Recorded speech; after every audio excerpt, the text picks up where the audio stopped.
Hello, viewers, and welcome to Reminiscences. Our guest today is Alhaji Kassim Musa Bichi, who, by the usual age of our guest, is rather youthful, still below 80 years.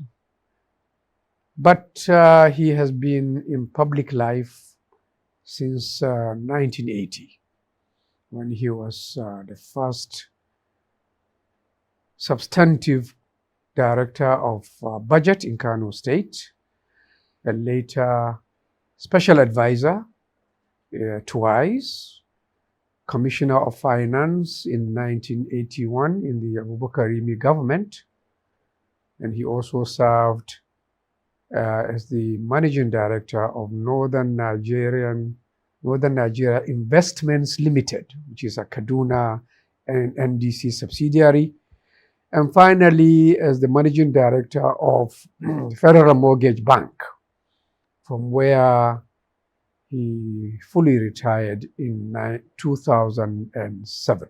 Welcome, Alhaji Kassim, to Reminiscences, where we usually start with your early life, I believe, in Bichi Town.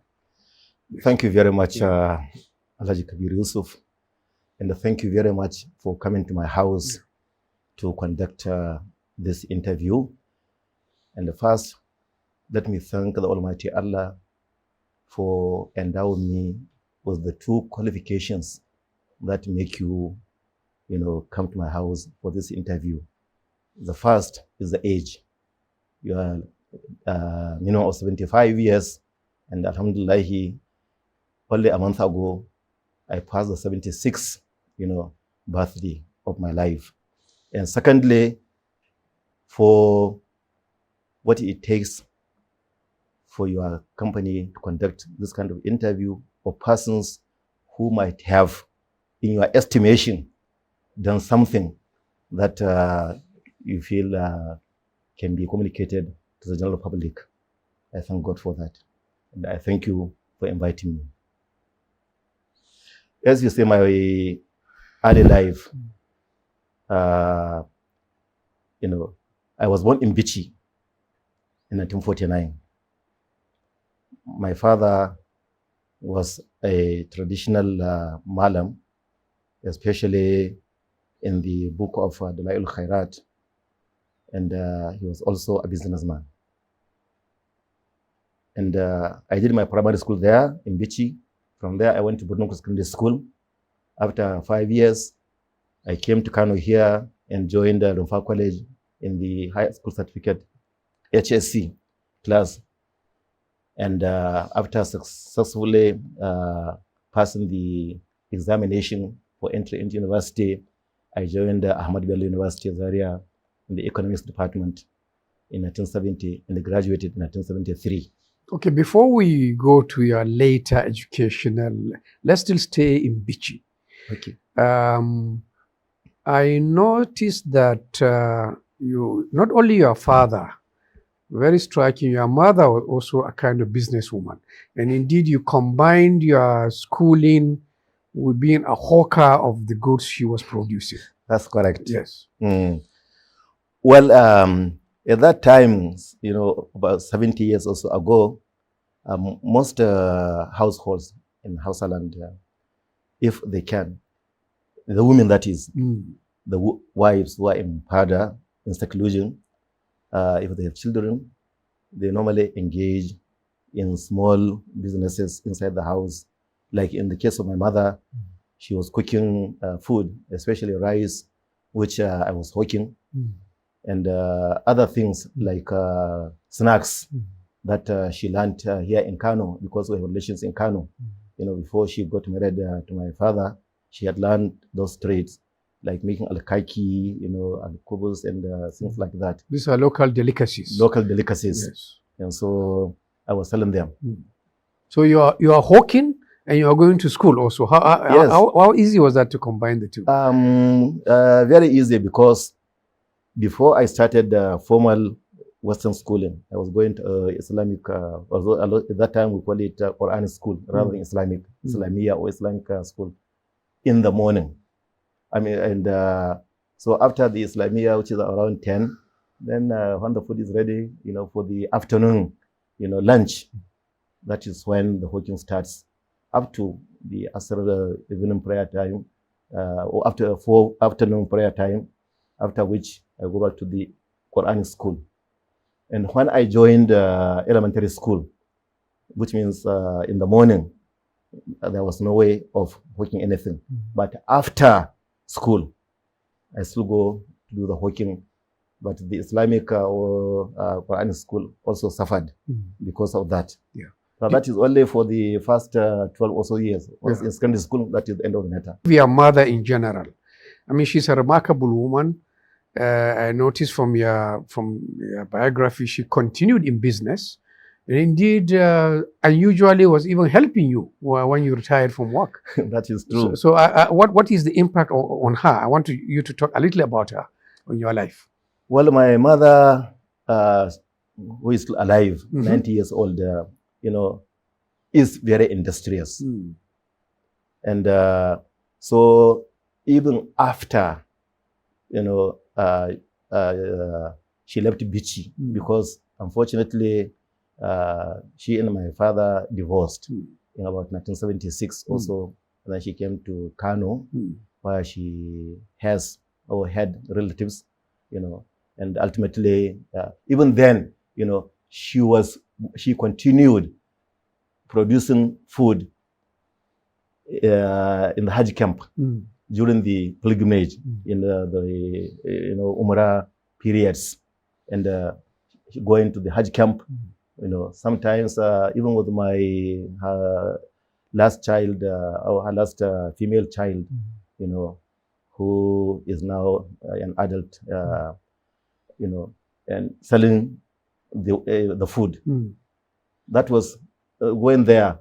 But later, when she even got married, to another person, she continued with that business because the man, in fact, she met the man selling food in the airport.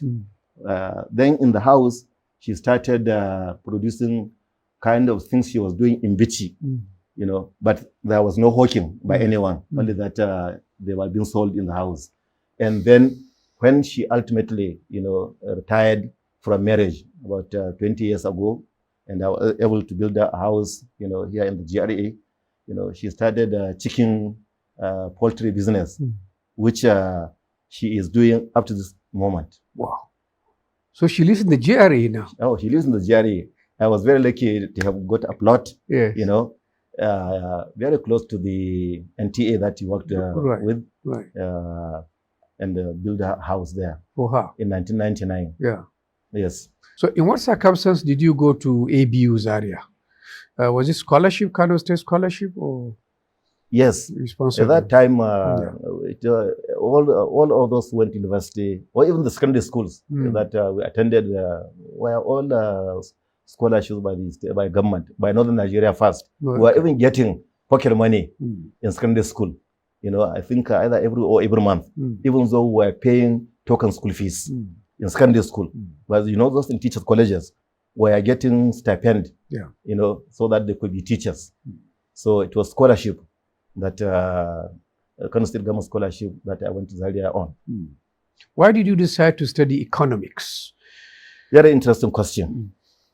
When I left the HSC, I had no idea what I would do. Just like when I left secondary school, I had no idea what to do, either to go and take up appointment, in either government or in company business, or continue with education. It only got decided that yes, this is what you should do, and I just went ahead. So with the ABU thing, at first I wanted to do law because I thought being a lawyer, especially when we are seeing lawyers, in court and so on, is something that would suit me. But after some time, I realized lawyers are paid at that time, to my thinking, to defend anybody that engage them, whether they are right or wrong. their duty is to defend. So I feel that maybe lawyers are defending falsehood at times, criminals even, you know. So why should I do that and be paid? And so I decided, no law. Then since I had passed mathematics, which is one of the requirements, you know, to study economics in the WAEC examination, I could have done history because I was interested in history up to this moment that we may even discuss later, you know. And I would have done so if I had gone to Britain, because at one time I was thinking of going there, you know, to do the degree. But why then, after economics, that opened your opportunity to go into business, private sector, but you chose to come to Kano State government to work? Well, well, first of all, the question of going into business, even though my family was in business, but it was not that big business. It was just, you know, for normal life sustenance, not for great riches. There was no question of going into business. And moreover, there are so many opportunities at the time, in the economy, in the private sector, companies, banks, you know, and what have you. And then in government too. So what happened that I joined the government briefly was that during the National Youth Service Corps, UBA, that is United Bank for Africa, when we were in during the service in East Central State of that time, I was in what is now called Anambra, but that was East Central State. You know, they came on recruitment tour, and I was one of those that, you know, attended an interview for UBA, and they even took us to Lagos. That was my first flight, you know, in an airplane. And I was offered the appointment in UBA, you know, as an officer training or something like that. But then, at that time, the question of choosing a career was very important, especially when graduates looked up to the chance of getting accommodation, I mean, housing, motor car, getting married, and all that, you know. So in government, all that is already there. So I decided so you prefer to be a big man, because not well, a that's big, what kind means. of big man? A big man has a house, a car, straight away. While in the bank, it probably is different. Even though the bank salary would be much higher, you know, but that is God's wish. Maybe if I had joined the bank, who knows, I would have been the managing director of, you know, UBA. But you still didn't do badly, because within a short time of your coming into the civil service, rather short, you became director. Yes. Or budget. That's correct. Yes. Tell us about that experience. Well, you see, I joined the government as a planning officer, economic planning officer, in 1974, after the National Youth Service Corps. And after 5 years, you know, I wasn't too happy with the way business in government that affected my portfolio or my appointment was conducted. And so I left the government. I decided to leave. I got appointment in groundnut board of that time. And which is another government parastatal. Yeah, but federal. Northern Nigeria. But federal, yes. Federal, yes. You know, at that time, based in Kano. Yes. So I left the government, not even on secondment. No, I resigned. You transferred your service? I transferred my service, yes, you know, from the government to the groundnut board. And as I mentioned earlier, you know, the director of budget thing, how it came about. I was in the groundnut board. The Remi government came in 1979. And at that time, Remi decided, Governor Remi of blessed memory, decided to remove all permanent secretaries from the government, which was his right, which was an innovation at that time, you know, except one, and that was Malam Abubakar Sadekikura. But he was moved back to his professional, you know, office of chief planning officer, even though he was permanent secretary. And then within maybe a few weeks of that, the governor decided to create the Department of Budget. The first that was done in Nigeria, even before the federal government created a Department of Budget separated from Ministry of Finance. It was Governor Rimi who first did it. Right. So he appointed Malam Abubakar Sadauki Director of Budget. Malam Abubakar Sadauki came to my house, even though he was a big man. I was just a middle-level officer, but we had worked together when I was planning officer, and he was the chief planning officer of the state. Right. Before he became permanent secretary. All right. So he came to my house and asked me to come back to the government as deputy chief planning officer. I left as senior planning officer. Right. During ground board, I was on level 12 in Kano State government. Ground board gave me level 13. Right. You know, and so this time, Malam Sadauki offered me level 14 of the salary structure to come and be deputy chief planning officer, like assistant to him, deputy to him, but not deputy director. Right. Which I accepted. And I had to transfer my service back to the Kano State government.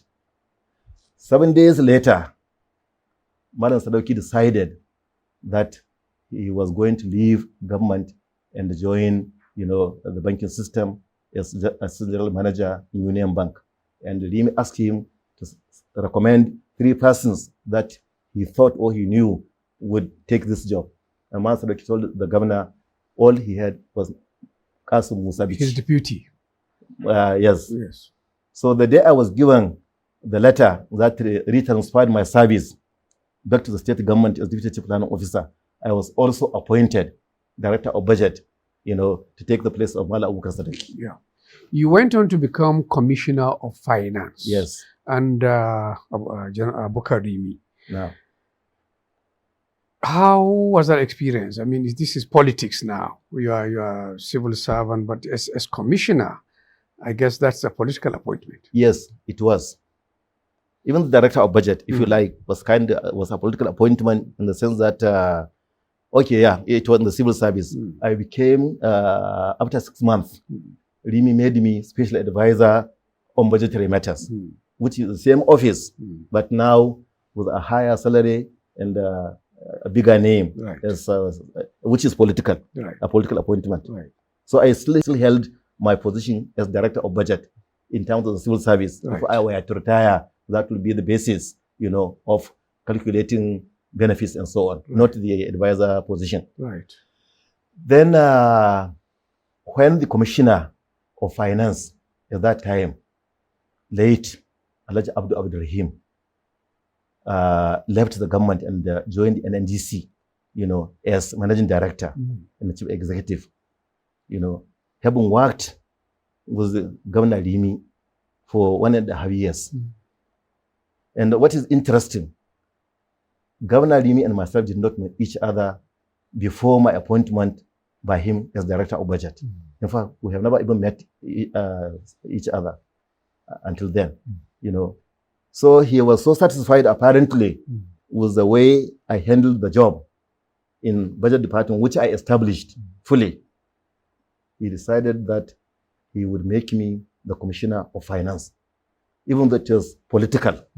And that meant, at that time, constitutionally, you cannot be a commissioner, a minister, and so on, if you are in service, state, federal, or even local government, and you have to resign.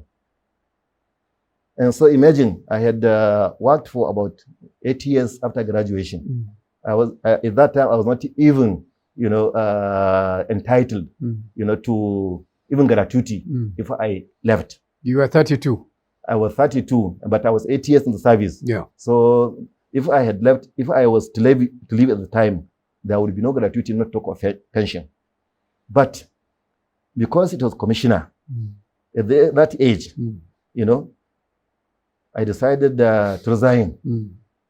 Because even the name, the prestige, even now, 45 years later, not talk of 45 years ago, to be made a commissioner of finance. And of finance. But how was it working with Rimi? Well, he's a well-known personality. Did you? Oh, it was fantastic because because what he was and what I was and I still am. Maybe that's why it worked. Because, yes, you may know a little of me. I do things which I believe are right. If I am right, I don't care who I tell, and I don't care the consequence. Let me tell you, all the jobs I held, especially the 6 that I consider most important in my life, at the very moment I took the job, I was mentally ready to leave it or to be sacked if, I did something not acceptable to those who appoint me. And that's why we were able to work with Limi. For example, let me tell you one incident. There was a proposal that he got from a foreign national, an Indian, one of the Indians expelled by President Idi Amin of Uganda, who resettled in Britain, and we met him, and they made a proposal, to do some development projects on a turnkey basis and getting finance from the international finance system. When I got the proposal, when I saw the proposal as commissioner of finance, I told Limi point blank that this will not gel. This is not a sincere, proposal. And do you know what Limi said? Kassim, you are the most pessimistic person I have ever seen. But in the end, he wasn't happy because he wanted the job. No, there was no unhappiness. No, Limi was fantastic. No, he never lost his temper or lose his, cool. There was no unhappiness. Really, it was just even a friendly remark, which I like it, being called pessimistic. Yeah. And in the end, I was proved right. Yeah. And the thing didn't happen. The project After you even had to go to London, and so on that thing, and it didn't happen because I was vindicated. Right. When Remi lost the election in '83, you also lost your job. Yes and no. Yeah. No, it is not like that. Okay. First of all, even though it is contestable, Remi did not really quite lose the election. Okay. They said it was manipulated by the NPN government, the federal government, because they didn't want Remi. And even some people, very important people in Kano, had wanted Remi to fall. So from 1983 September, you began this long wait for jobs. You said in your biography, you really never lobbied. Sometimes you'd be sitting in your home and somebody will say, look, here is this job, or you see it in the newspaper. Right. One job after the other. Let's start with the Northern Nigeria Investments Limited. Yes. How did you get that job? Because it's a regional job based in Kaduna. Yes. And by then you are out of a job. Yes. You are doing nothing. Not only I was out of a job, remember, just to, put the thing correct. Yes. After the coup. Yes. Oh yeah, you are jailed. Yes. By General Buhari and the Diabo, the military government. Yes. All commissioners, ministers, everybody who held position was incarcerated. Yes. Some were jailed. Yes. After a bogus tribunal, I would call, some for 50 years. You are jailed yourself, No, right? I wasn't jailed. Right. I was detained. Okay. I wasn't jailed. For 1 year? I didn't go to tribunal or to court, no. But I was detained with many others for 11 months. 3 of them in Kundila when the coup took place. After I think 2 or 3 weeks, all who were commissioners, Remi and Sawa Kinzo government were, detained. All of us in Kundila. The prison? No, Kundila Housing Estate. Okay. Not the prison. Okay. Kundila on Zaria Road. Then later on taken to... Then later on, some of us that were not jailed or released for one reason or another. Right. About 19 of us. Right. Some were even politicians. They were not appointees of government. Right. They were politicians, 2 or 3 of them. 2 of them were even businessmen. One of them was even from Sokoto. Who were all taken to the Kurumawa prison inside Kano City. We didn't know what for or why. In my own case, I was there for 8 months. In the prison? In the prison as a detainee. Not convicted. No, I get the point. I didn't even go to court or anything. Didn't go to court, so we were detainees. Yes. So then in January you are released. 1984, yeah, I was released. Yeah. At that time with the 5 others that were out of the 19 that were taken to Kurmawa prison. Some had been released. Some had been given the privilege of pretending to be sick and taken to hospital rather than being in prison, you know. And some had even been convicted, 1 or 2. But 5 of us remained.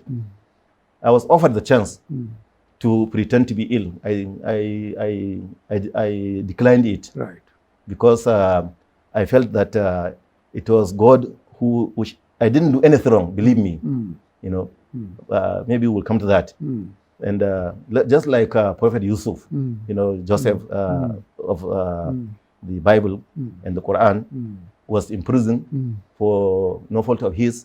I was too detained for no fault of me.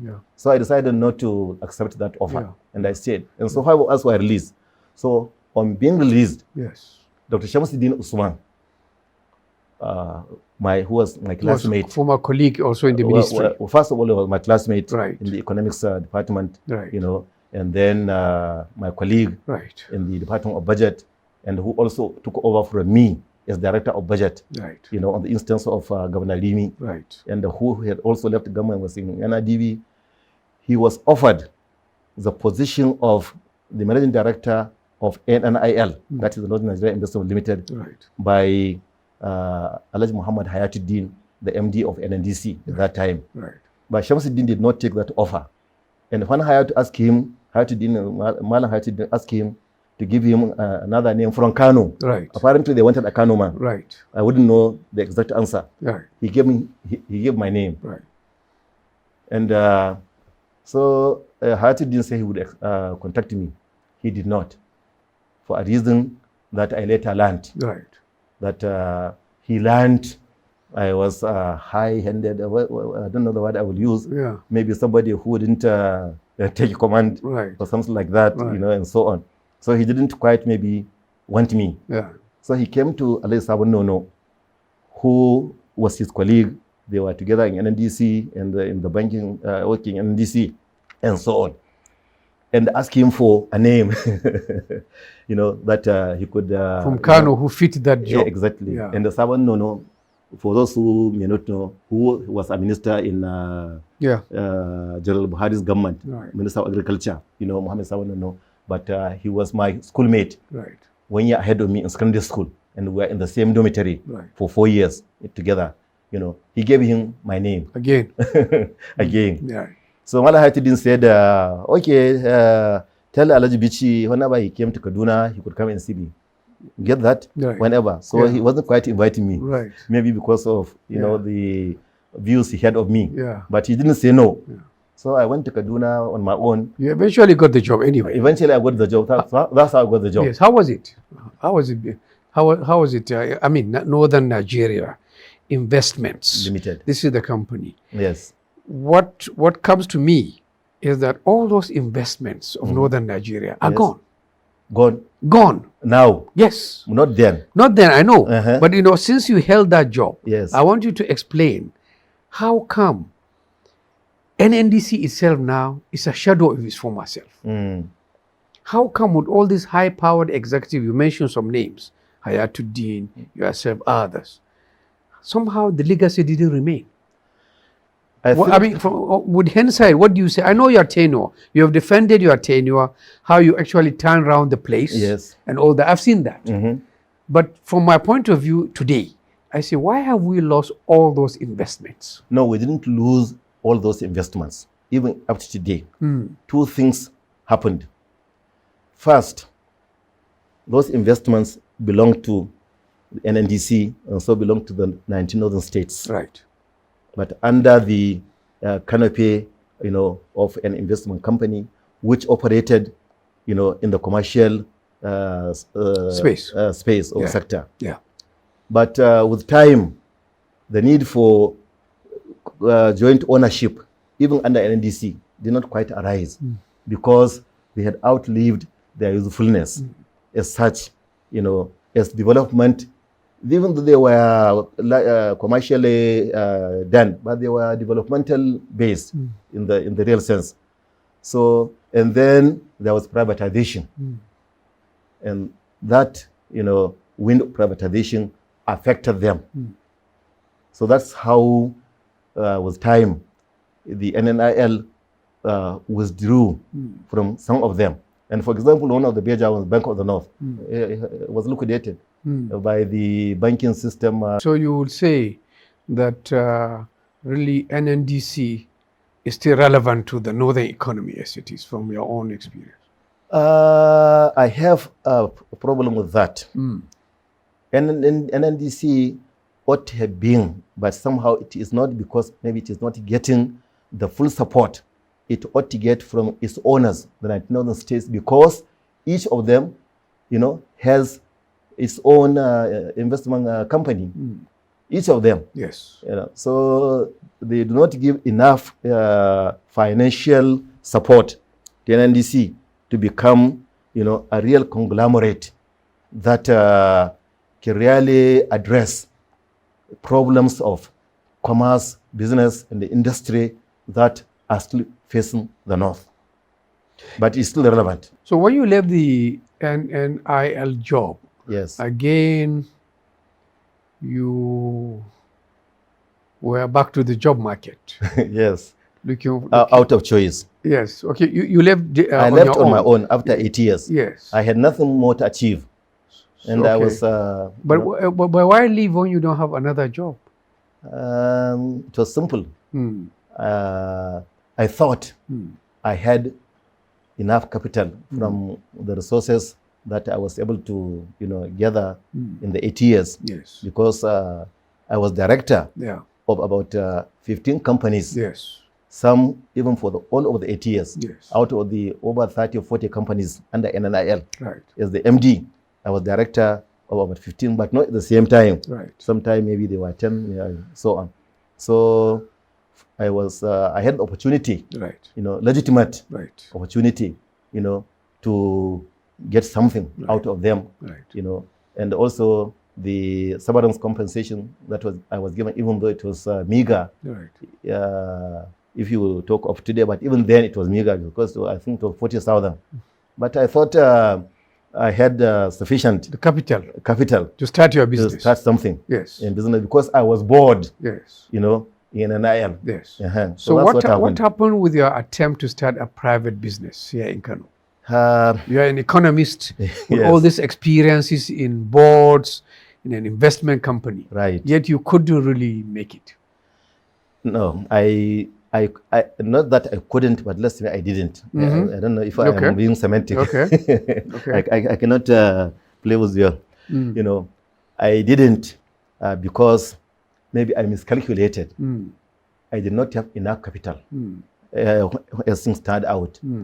And moreover, and this is a personal principle based on my Islamic, identity that you and I, share. I wasn't going to take any loan from a bank that I would pay interest, and that is what happened. That I could not get the capital, to really. No business can be successful without sufficient capital, and I didn't have sufficient. The money was there in the banking system. I could have gotten any loan, but I did not. But this was a poultry you started, a poultry business. Yes. But you couldn't grow it gradually into something big, no, even with the capital you had. The capital first was for the capital investment. That is the setting up. Yes. I know you have been going to Kudu. Yes. There is a farm there that the farm that I Kutumbawa. You saw yes, it. Yes. Kutumbawa that I established.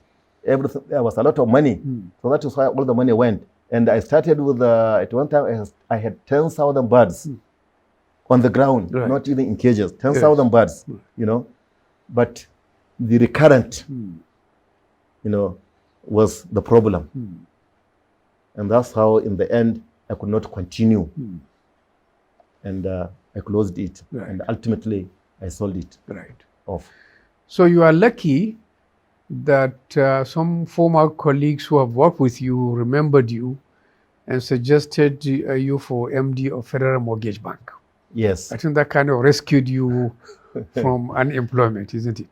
Yes. kind of, because even though the poultry business had kind of has failed, let me say, you know, I was getting one or two things, you know, again from maybe former colleagues and so on, not gifts in terms of small jobs, contracts. So even though I tried, I tried consultancy, in terms of since as an economist and so on, you know, if I could get jobs for others, for companies, and so that I could get commission and things like that, and I tried.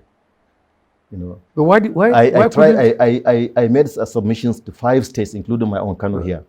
You know, Kaduna, Niger, Katsina, and Jigawa. You know, where I knew people. Either I knew the governor, or I knew the deputy governor, or I knew the secretary of the government, or I knew a commissioner. You know, but unfortunately, only Kano during Kwankwaso's time, for his first, second term, responded. I went all these states myself. I drove myself all the way. But I didn't get the... So consultancy couldn't work with the state government. What about private sector? Okay, honestly, I didn't go that way. I did not make any attempt there. That may be my undoing in a way. So, and that's how the Federal Mortgage Bank came along while I was in that situation, but I was not in a very serious economic predicament at that time. Because you're doing your private... I was relatively okay, you know, so I wasn't bothering about what was happening in the real sense. But Allah in His mercy, you know, then brought me this manna from heaven. And it's a very big job, based in Lagos, with a lot of money, because... Well, because you know, I remember this bit about Obasanjo hearing you saying, "Look, we have 5 billion, which for the housing fund." And he was saying, "Look, you know, somebody should go and grab this money for the government." The central bank governor, and the minister of finance, secretary of the government, according to Obasanjo. So how did you cope as the MD of FMB? It's a Lagos job with the pressure and then the money to deal with. There was no problem. That was 1995. That was when I was appointed by General Abacha's government, you know. So I relocated to Lagos, but not with the family. My family remained here in this very house because I had relocated back to this house at that time. After Kaduna? No, after Abuja. Oh, sorry, after Kaduna. After Kaduna, I relocated to this house, but not as it is now, you know, but in this location, because I built this house 45 years ago. Yes. So I was in Lagos, and my family was here, no problem. And it was a new life over the age of 40. You know, it was a new life that I tremendously enjoyed. And but later, after 1.5 years, almost 2 years, I moved the bank to Abuja. That is on the headquarters of the bank, not of my own accord, but with the support of the government, the federal government, and especially the Minister of Works at that time, General Abdul-Karim Adisa of blessed memory. So I moved the bank to Abuja, which means now closer home. And what is very interesting, that made the job more interesting, but also a little bit difficult, was that throughout my almost 8 years in the bank did not have a board of directors. Did not have a board of directors. So there was nobody, no board, you know, over my head, except the Minister of Works. He was the board, whoever was the Minister of Works. Even though boards were appointed, even for the bank, at one time, a board was appointed by the government, but it didn't swear it in. It was never sworn in. This was under Obasanjo then? Under Obasanjo. A civilian government? A civilian government. Yes. You know. So you are dealing with Aneni as your board? Later. Yes. Yeah, with Aneni. Yes. But even before Aneni, remember, I was there before 1999. So, okay. So Adisa first. Adisa. Garba Ali, General Garba Ali, and maybe another one before Aneni came in. So I was dealing with the ministers, and there was no problem. It was fantastic. But you had a few kind of conflicts with Aneni. not conflicts. Okay, run-ins. I don't know what word to use, but you had some You are disagreements. journalists, you have better words of English. Yes, you have some disagreements with that. Kind of. Yes. Or misunderstandings. Yes. Because he wanted the money, right? No, no, not in that way. Not, you know, it was in my biography. Yes, My that's why I read biography. it. That's what, you know, because I have nothing to hide. Yes. There are two things. First of all, I had fantastic, you know, relationship with, you know, Minister Aneni, all the way through, from the day he was on and up to the time he left, because he left the minister the day before I left the mortgage bank. It was fantastic. I was dealing with him, not even with the permanent secretary. I was dealing directly with the minister at that time. So what happened on the two occasions that you call a conflict?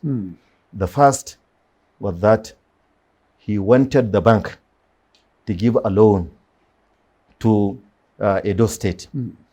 His home state. His home state from the National Housing Fund that we were collecting. Up 2 billion naira at that time. There was nothing wrong in asking for that. In fact, even Lucky Gibenedion, the governor, you know, was there. We met. Then there was a kind of understanding that proper procedure would be followed for the loan to be given. But when I got back to the office, you know, I sat and thought about it with my executive directors, 3 of them. You know, I always took them along in everything that I did. You know, we decided that that loan ought not to be given for 3 reasons, and I put them in writing to the Minister of Works.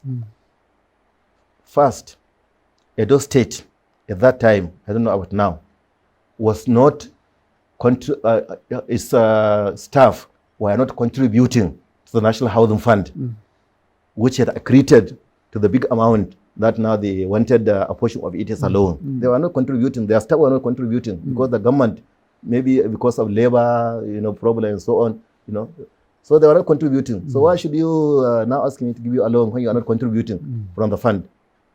Secondly, the interest that was to be charged was far below par, was almost half of what we were getting from the banking system. Why should we lose money on that account?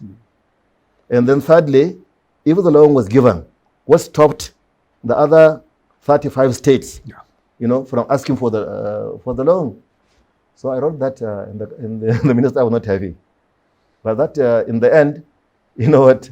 God is great, or is the greatest, as we say, Allahu Akbar. You know, somehow, you know, I got a telephone call from the presidency. It was not, the person did not identify, but I believe I know who it was, but I wouldn't want to say it on camera, you know, that I should send the matter of this loan issue, you know, so that they could see the memo. The memo, yes, and so on, and my response, you know, which I did. Believe me, 2-3 days later, Minister Aneni called me. You know, I wasn't, what shall I say, worried or unnecessary, unduly disturbed. I didn't know why he called me. And when I went in, I said, Alhaji Bichi, you don't like Edo State. I said, one minister, how could you say that? You refuse to give us a loan. No, I didn't refuse. So he said, keep your hala. Keep your money. Keep your money. Yeah. President Obasanjo has given me the money. That's what he said. I said, oh, thank God for that. Viewers, thank you for staying with us in this conversation with Alhaji Kassim Musa Bichi. We will continue after a short break, where you will hear that in spite of all this intervention by Providence, still his tenure in the Federal Mortgage Bank was terminated before it was over. Join us in the second part of this program for the continuation of Reminiscences.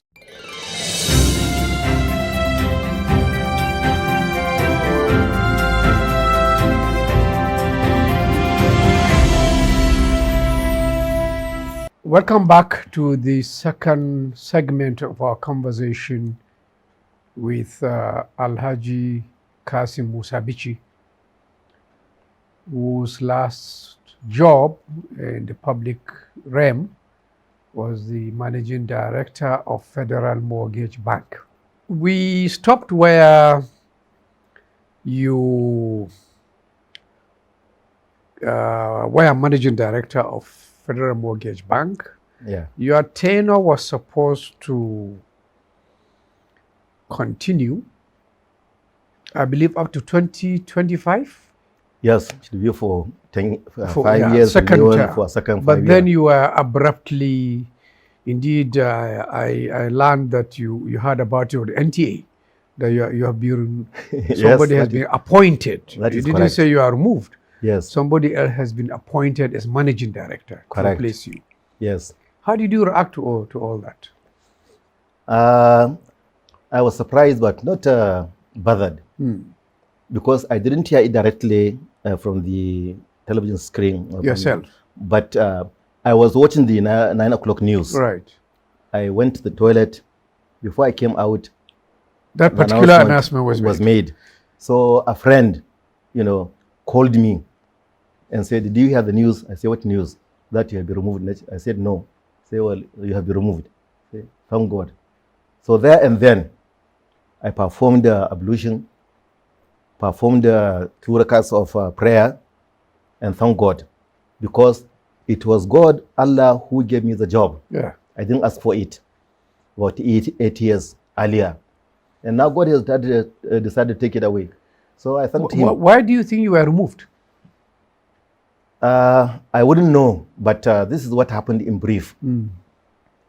I was given national honor, ON. Look at the certificate there. You can see it, on, I think, Friday, by General Obasanjo, by President Obasanjo, because somebody recommended, the government agreed that I deserved a national honor. Officer of the order was a Niger. But a week later, this announcement came. So it was, I couldn't understand. How could the government give me national honor today, and a week later, remove me from the office? That might have recommended me, not the office, I mean in terms of the appointment that I held, and the others before it, for the honor to be given. So I even decided that I was going to return the honor. But as I said, I thank God. Yeah. And that is the end of the matter. Yeah. So you left the job and your very comfortable life in Abuja and returned to Kano. Yes. And I think that began another short episode of your life in politics. Yes. Tell us about that. Okay. Before I was removed, a colleague from Bichi, who was my senior in government,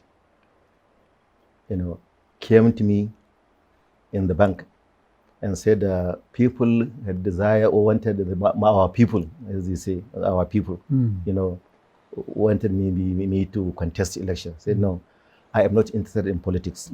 And I wasn't interested in politics for maybe 2 reasons. First, even though I was commissioner under Remi 20 years earlier, I wasn't commissioner because I was in politics. Not at all, from what we discussed. Yes. It just happened. Yes. And secondly, because I could not imagine that I could live the life of a politician from what I knew. And that position is mine up to this moment, even though ultimately I participated for almost 12 years. And you were disappointed. You didn't really. You Yeah, contested. so when the removal came, I came back here to this house. I didn't have a business. I didn't have a trade. I didn't have anything to fall back upon. And also to even keep me busy. So naturally, I decided to attend, the meetings of the then Kano State Opposition Political Party, the NPP, not the PDP that was in power, for some other reason. Right. And by the grace of God, I was accepted easily by the leadership, both here in Kano and indeed at the national level. without even my knowing the people who were there. But you couldn't get, you contested a few. Okay, well, okay, you so couldn't, I just to start it. yeah. So ultimately, this guy who advised me, came back and said the people, the NNPP people in Bichi have decided that I should contest the position of the House of Representatives.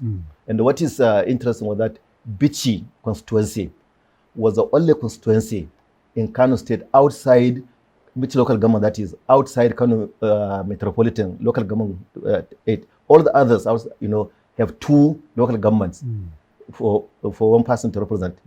But Bichi was the only one stand alone. So I had a very good chance, of being elected. Yeah. And I accepted and even paid the fee of 500,000 from the severance compensation package that was given to me, the money. But I think the politicians thought you had a lot of money. That's it. In fact, one of them who wanted even to contest governorship, he said I came with 1 billion naira. He told me face to face, but it was just friendly, a conversation. But you are lucky when you failed to either be House of Rep or Senator. Governor Shekarau, who managed to become governor, yes, gave you special advisor. Was that worth it? Did you really enjoy that? Absolutely. Absolutely, Alhaji Kabiru. I had no money. Even the 3.5 million naira had been exhausted because I had paid 1 million naira to be senator, which did not happen. I had bought a campaign vehicle. I had, given the little money that I could. So at the time, I don't think I had 100,000 naira in my account. So naturally, somehow, by the grace of God again, maybe because of the roles I played, in the election of Shekarau and so on, he decided to make me his special advisor. And I was there for almost 4 years. But you say you didn't like the life of politicians. How did you cope then, being a special advisor in a political setting? There was no problem because it was just a job. And I wasn't dealing with the politicians, And for example, the politicians from Bichi, who first get me to be in the race, but later stabbed me in the back. After my appointment, shamelessly they came to my office, maybe wanting to get the largesse of my office. And I told them off there and then that go and ask Governor Shekarau whether he has given me money as advisor to give to people like you. And that was the end of the matter. Because he, so I had no problem. I was doing a job just like the jobs I did earlier.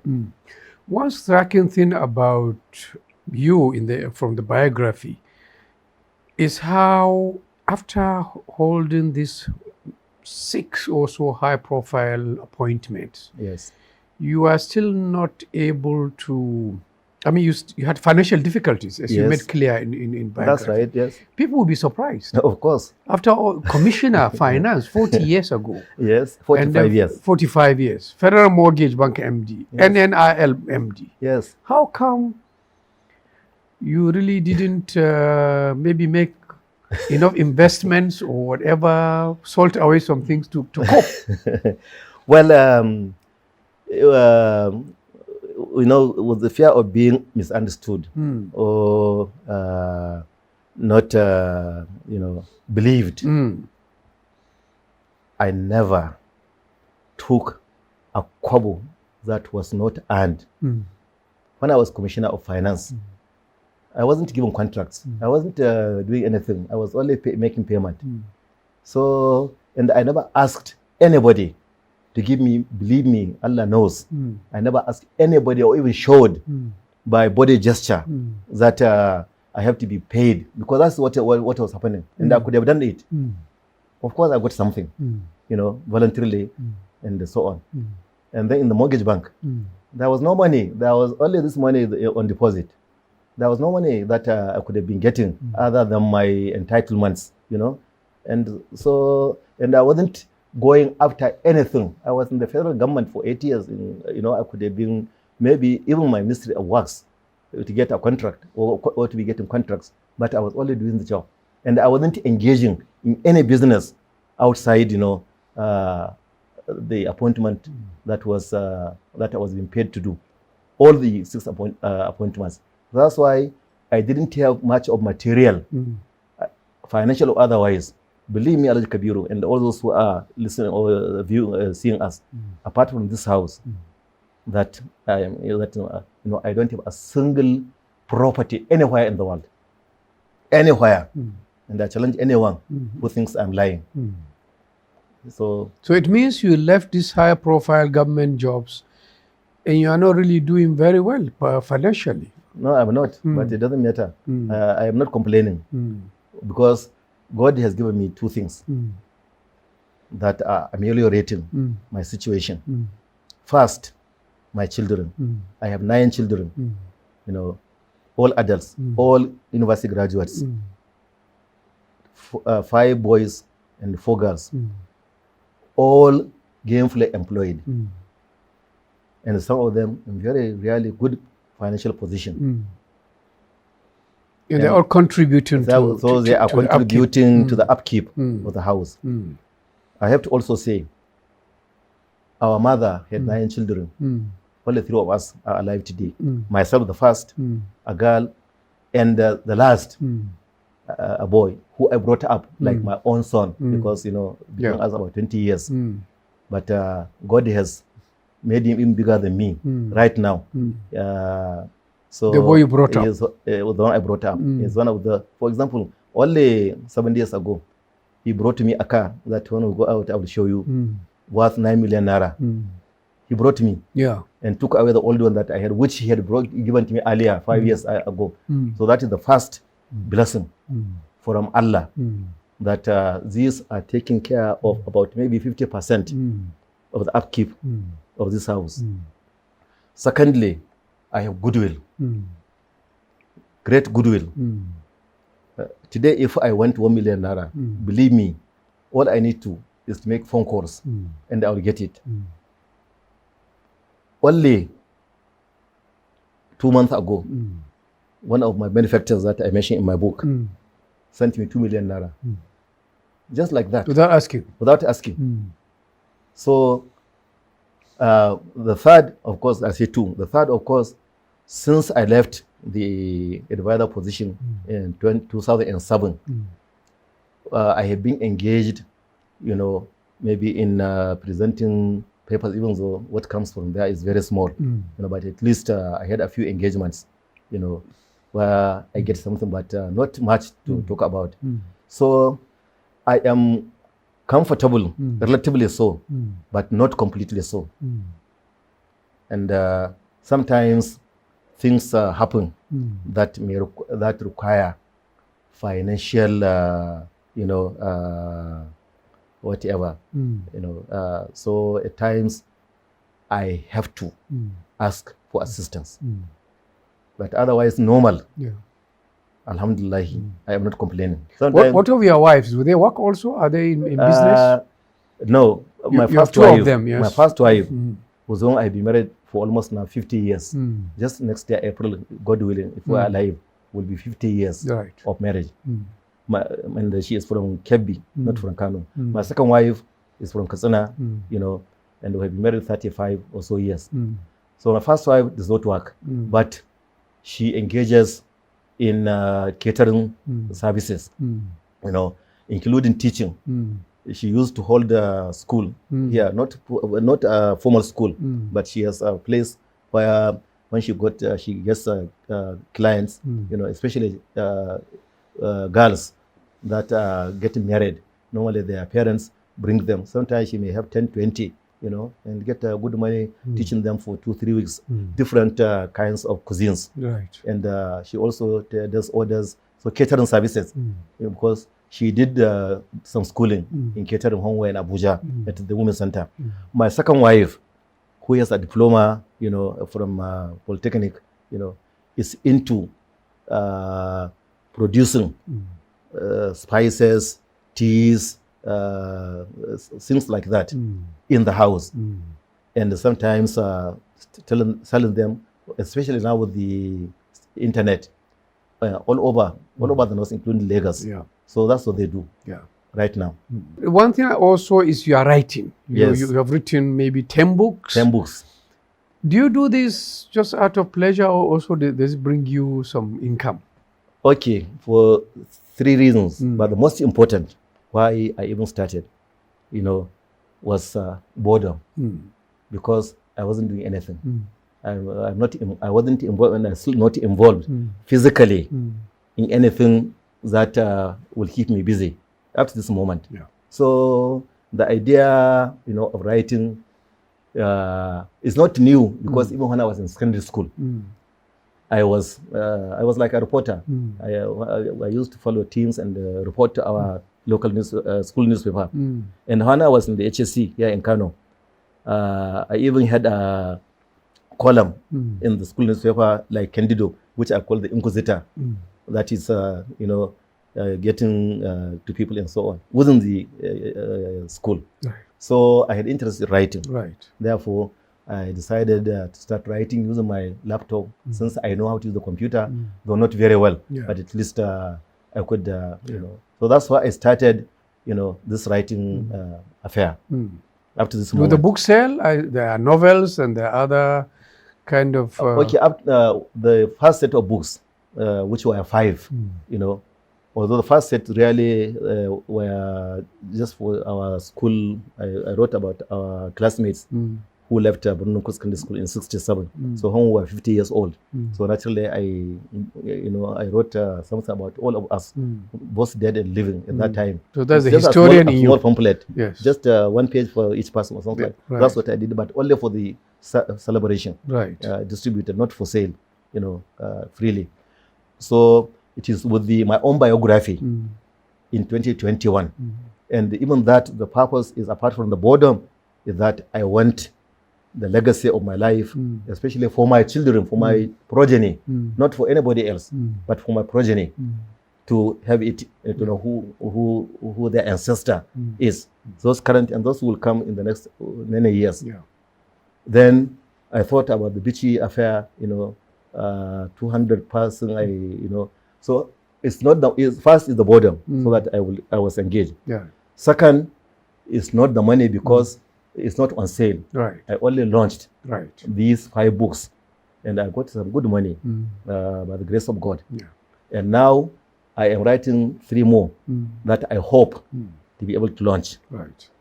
But still, you can't find any of the books in any bookshop, because I have not made any approach. Right. I remember your Tofe first year, Dr. Tofe. Right. I contacted him because I was reading his column in your paper. Right. And he has a bookshop.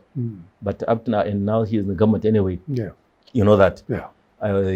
So I know it's not in any bookshop. Right. But it's on sale. Right.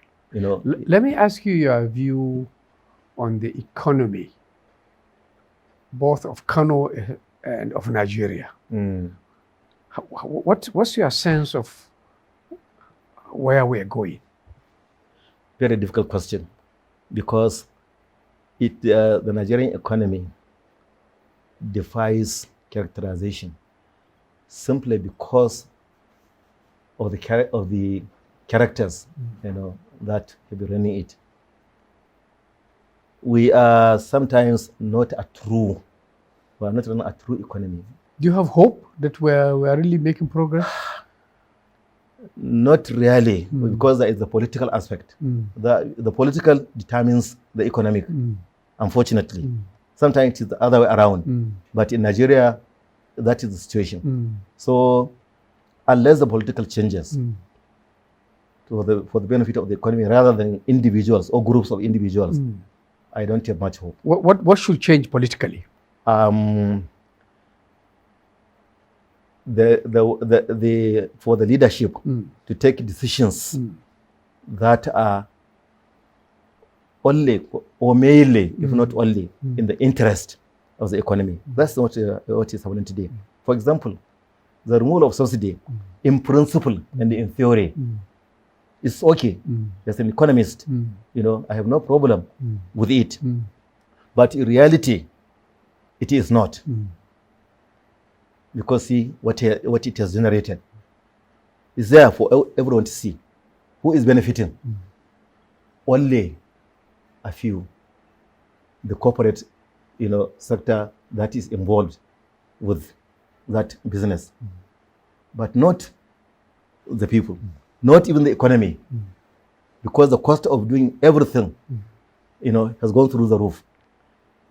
Imagine a piece of cake or even this snack we took.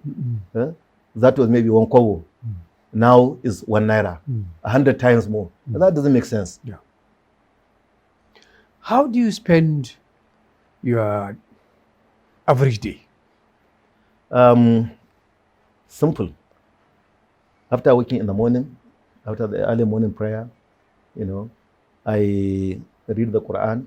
In fact, I read the Quran after every prayer, every day, except the last prayer. I read the Quran, a portion, maybe for 30 minutes or thereabout. I play on the computer, video games, not children video games. Like I play Sudoku, I do crossword puzzle, even play solitaire. Solitaire? Yeah. The card something. Yes. I do that. Yes. And then I go on the internet and maybe do some intellectual browsing. Intellectual, not entertainment as such. I also watch the TV, especially for Hausa films, even though I find a problem. 3 problems with the Hausa films that I may like to, especially in television. First, they distort, the Hausa language. And when they do what do you call it, subtitle, you can see the meanings sometimes different as we the illiterates that are translating. That they distort culture. The Hausa culture or whatever, Hausa or the Fulani or whatever culture, especially the Hausa culture, they distort religious sometimes principles. And especially youngsters and others can learn negative things from these 3 distortions without knowing. But still, I get entertained from time to time. Yeah. I do that. Yeah. And, do you travel? Do you still travel? No, I don't travel because, first of all, from what we discussed earlier, do I even have the resources to travel? The last time I went for the Lesser Hajj, which I had done 15 times, when I had the opportunity, was I think in 2010.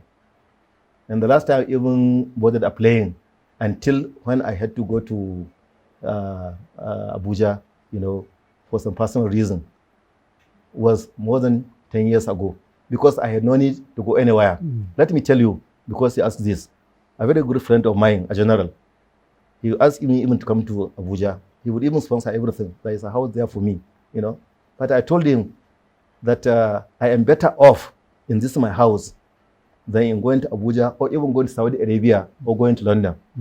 I have no problem. I enjoy myself in this house. This is my paradise on earth.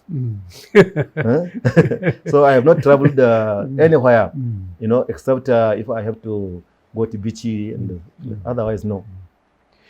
Thank you, Alhaji Kassim Musa Bichi. Thank you, viewers, for joining us in this very interesting conversation, I think, with Alhaji Kassim Musa Bichi, both on his career and personal principles of life. Until another episode of this program, goodbye.